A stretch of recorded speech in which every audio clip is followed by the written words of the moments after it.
me desarmó mucho. Y creo que es también por las propias historias de pérdidas, ¿no? Digo, más allá de que podríamos hablar de un montón de cuestiones políticas, de la significación de ese episodio a nivel histórico, pero digo... Pero te lleva al instinto del artista. Que creo que hay algo que cuando uno decide hacer con esa tosudez estas cosas es por algo que va muy por adentro también. Es increíble lo que sucedía en esos momentos en la Argentina, en 1972. Toda la guerrilla estaba en el mismo lugar. Habían convertido el sitio en la capital de los detenidos en función de la guerrilla. Sí, digamos, había claramente dos penales importantes. Rawson era el más importante, también el de Resistencia en el Chaco, ¿no? Donde los presos de la guerrilla eran trasladados y la cárcel de Rawson básicamente era un penal de máxima seguridad. Por un lado, por la cantidad de fuerzas de seguridad que había en la zona, ¿no? Ejército, Marina, Gendarmería, Policía Provincial. Y además de eso, porque realmente era una cárcel donde era imposible fugarse, es decir, había dos rutas, un aeropuerto, y era muy sencillo, digamos, poder abortar cualquier intento de fuga en una geografía como esa, ¿no? En Rawson estaba presa la dirección de todas las organizaciones armadas. Había compañeras de la FAL, montoneras de la FARC, del FAP, había gente del Partido Comunista. Y por supuesto estaba el gringo Tosco, ¿no? Que era el gran personaje de la cárcel. Yo ingreso a uno de los pabellones intermedios donde estaban los presos políticos. Al frente estaba Agustín Tosco, la parte de los presos del sindicalismo. En el pabellón donde yo estaba Santucho, estaba Ulla. Teníamos que formarnos políticamente para que una vez que saliéramos, o sea, fuéramos a insertarnos inmediatamente y poder seguir militando a la par de los otros compañeros. Nosotros ahí podíamos tener libros, los entrábamos con dificultad porque los libros en general estaban prohibidos. Había horas que eran dedicadas cada organización a su estudio o a la formación de compañeros que habían tenido menos posibilidad de estudio. Y se estudiaba libros de marxismo, de historia argentina, de economía política, de historia de la revolución, de la revolución cubana, de la revolución rusa. Algo que se aprecia, Mariana, es que estaban varias tendencias políticas de la guerrilla.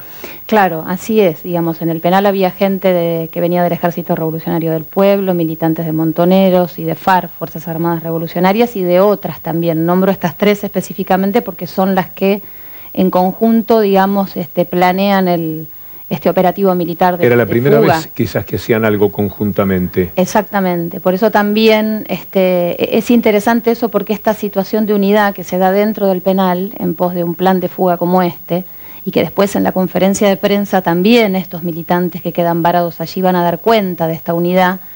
Creo que algo interesante que se da en el marco de la masacre de Trelew tiene que ver no solo con esto que pasaba dentro de la cárcel, sino con lo que pasaba fuera también.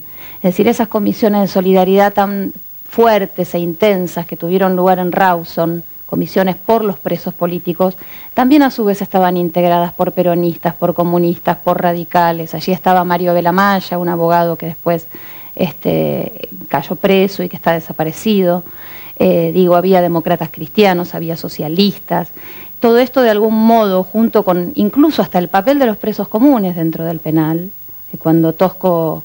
los compañeros que salen, que logran fugarse, cuentan que en esa huida ellos pasan por donde están los presos comunes y los presos comunes levantan el puño o hacen la V de la victoria. Había ahí Esos son los momentos muy emocionantes de la película. Es interesante porque también ellos se enteran hasta de la propia masacre por los presos comunes. Es decir, que me parece que esto habla de un estado de situación que había en el país que de alguna manera justifica no solo la masacre, sino lo que vino después, ¿no? Vamos a empezar el recorrido desde la fuga. El penal tenía una guardia de seguridad que era el ingreso al penal. Está la puerta de entrada y acá viene el muro perimetral. Se empieza a hacer un chequeo del sistema de seguridad externo, o sea, lo que eran los murallones externos. Turnarnos a la noche, tomar los turnos de las guardias. En estas garitas hay guardias armados con FAL, con fusil automático liviano. Y después viene un pasillo donde empiezan los pabellones. Estos pabellones tienen planta alta y planta baja. Nosotros estábamos en este pabellón. Yo daba las clases de gimnasia, de entrenar a las compañeras de mi pabellón en la marcha agachada. Probamos numerosas formas de atar rápido a alguien con un cronómetro. Otra de las tareas que me fueron encomendadas, como a otras compañeras, fue tejer boinas que iban a imitar las boinas que ponían los guardias cárceles, guantes para ocultar las manos, el color carne. La guardia interna tiene un oficial de guardia, que es el que maneja toda la seguridad interna. Son los guardia cárcel, los que se llaman los yuga, habitualmente los que manejan la salida, la entrada de los presos, tienen las llaves de cada una de las rejas.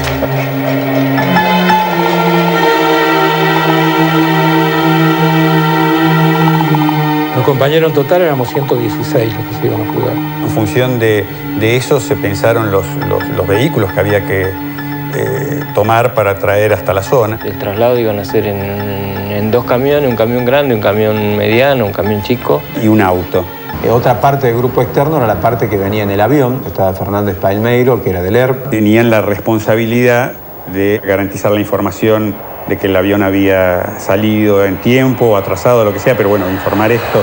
Y cuando teníamos la confirmación de esto, íbamos con toda la caravana, encabezada por el Falcon, seguido por la camioneta y por último los 2 camioncitos, íbamos hasta el penal. Ahí había que dar la primera señal de que había salido el avión y por lo tanto que comenzase la toma del penal. Tarea del primer grupo era llegar a la puerta y abrirla, de la forma que costara lo que cueste. Sin que se produjeran mayores bajas, ni nuestras, ni las del servicio penitenciario. Tarea del segundo escalón, o sea, de los 19 hombres, era ir consolidando punto por punto que se iba avanzando. Yo tenía que retener a la guardia cárcel, las 2 guardia cárceles que tenía nuestro pabellón.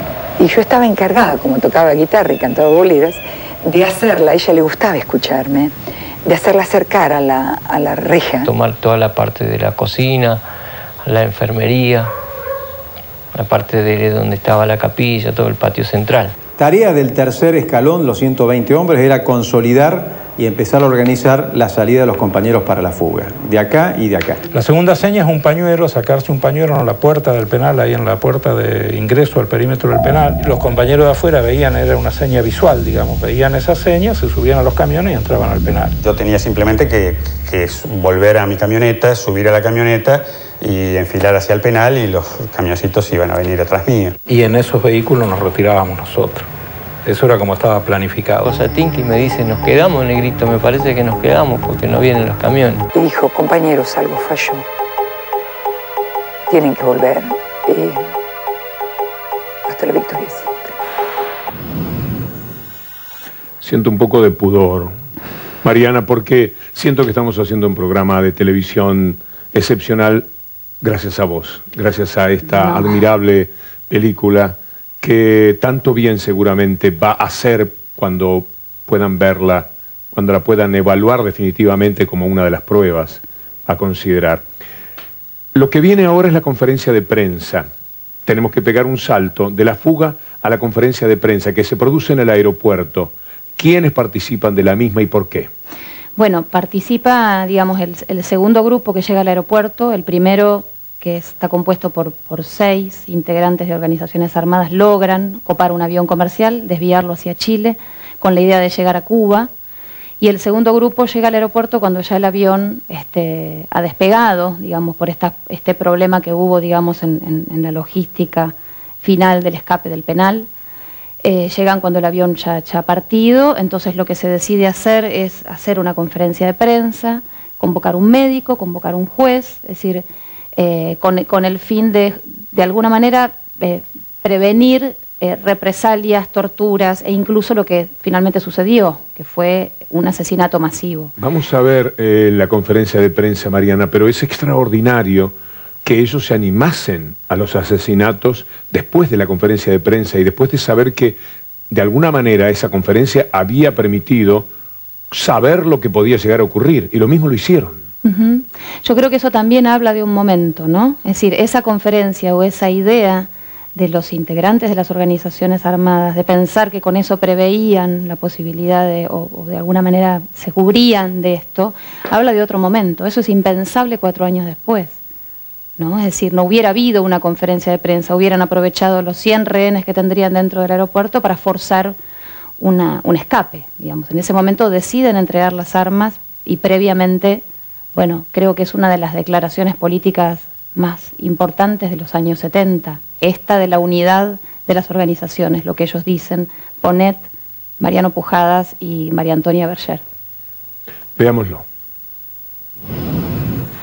Acaban de manifestar miembros de las organizaciones armadas, FARC, ERP y Montoneros, que después de haber realizado esta entrevista y haber llegado a la masa de la población a través de la prensa escrita, es factible, y ellos lo han decidido así, entregarse incondicionalmente sin ningún tipo de violencia. Me buscan en Trelew para venir a hacer reportaje. Avisaron por megáfono que íbamos a entrar, que 2 periodistas van a entrar. Y de acá autorizaron, desde la puerta autorizaron, que ya estaba controlada por algunos de los muchachos, que nos dejaran pasar, pero que entráramos con los brazos en alto. 2 de las organizaciones que estamos aquí, representadas en algunos de sus miembros, son organizaciones peronistas, la otra no lo es. Hoy nos separan algunas diferencias políticas, pero estamos seguros que al calor de la lucha esas diferencias van a ser superadas. Nuestra intención era irnos, no hacer esto. No fuéramos todos, se fue solo un grupo, el resto no podemos llegar a tiempo. ¿No llegaron a tiempo? No llegamos a tiempo. El resto del grupo que despegó, que pudo despegar en el avión, ya tenía órdenes precisas de que ustedes, si no llegaban a tiempo, ellos despegaran. Así es. Sí. Así es. ¿Cuántos quedaron acá en este momento? Creo que somos de 19 o 20, en este momento lo vamos a contar. Vamos a exigir que el señor juez verifique nuestro estado físico. Para eso yo creo que podríamos pedir la presencia de un médico, que puede verificar el estado físico de todos los integrantes de este grupo. No tenemos ninguna intención de hacer ningún daño a los civiles, ¿no es cierto? Los mantenemos aquí, incluso por seguridad de ellos, está la represión afuera, mientras transamos con la represión para entregarnos, ¿no es cierto?, entregar las armas y garantizar nuestra seguridad. Era el 15 de agosto, faltaban 7 días para los fusilamientos. ¿Había algún tipo de negociaciones? ¿Se trabajaba de alguna manera de cara a estos episodios? En ese momento en el aeropuerto, la negociación fue entregar las armas con la condición de ser trasladados a la cárcel de Rawson nuevamente. Es decir, esa fue la condición. ¿Y la participación de Gorriarán ya desde Chile? Ellos en Chile estaban, digamos, el primer grupo de 6 que llegan a Chile están presos en Chile a la espera de que Salvador Allende los dejara seguir viaje a Cuba. Es decir, había una situación de negociación diplomática entre el gobierno argentino y el chileno, donde, bueno, el gobierno argentino pedía la extradición, digamos, de los presos que habían llegado hasta Santiago de Chile. Lo que supongo yo tendrá un lugar de gravitación importante en este juicio del que estábamos hablando es cómo fue dada la orden, porque lo que aparentemente sucede es que el día 21 el gobierno chileno niega la extradición definitivamente de los presos que están allí. Dice, no sé si los voy a dejar salir a Cuba, pero a la Argentina no van. Y los fusilamientos son el 22 a la madrugada, previa reunión en Casa de Gobierno. Esto lo tenemos en un testimonio muy importante de Gorriarán. Hubo una reunión del ministro de Relaciones Exteriores que se llamaba McLaughlin en aquel momento con el embajador chileno en Buenos Aires. En ese encuentro el gobierno argentino le solicitaba que nos devolvieran a nosotros y el embajador chileno reiteró lo que ya había explicitado desde el primer día, que era que en ningún caso iban a devolvernos, ¿no? Cuando terminó esa reunión entre el embajador y el ministro de Relaciones Exteriores, el ministro de Relaciones Exteriores se dirigió a la Casa Rosada, ahí tuvo una reunión con la NUCE y de ahí salió la decisión de cometer el crimen, porque eso fue a la tardecita, el crimen fue a las 2 de la mañana. ¿Quiénes eran los 6 que estaban en Chile, Mariana? Bueno, habían llegado, digamos, de los fugados del penal de Rawson, estaban Bacanar Baja, Gorriarán Merlo, Osatinsky, Santucho, Mena y Gorriarán Merlo. Y después, por supuesto, que arribaron también con ellos los integrantes del grupo externo, digamos, del apoyo externo, que eran algunos compañeros más. Ana Weisen estaba entre ellos, el Petizo Ferreira y alguno más, digamos, que ahora no recuerdo con exactitud todos los nombres, pero son los que, digamos, desde fuera acompañan, son los que están en el avión, los que organizan, digamos, la conexión entre la fuga del aeropuerto y el secuestro del avión comercial. También ellos toman ese avión y también llegan a Chile.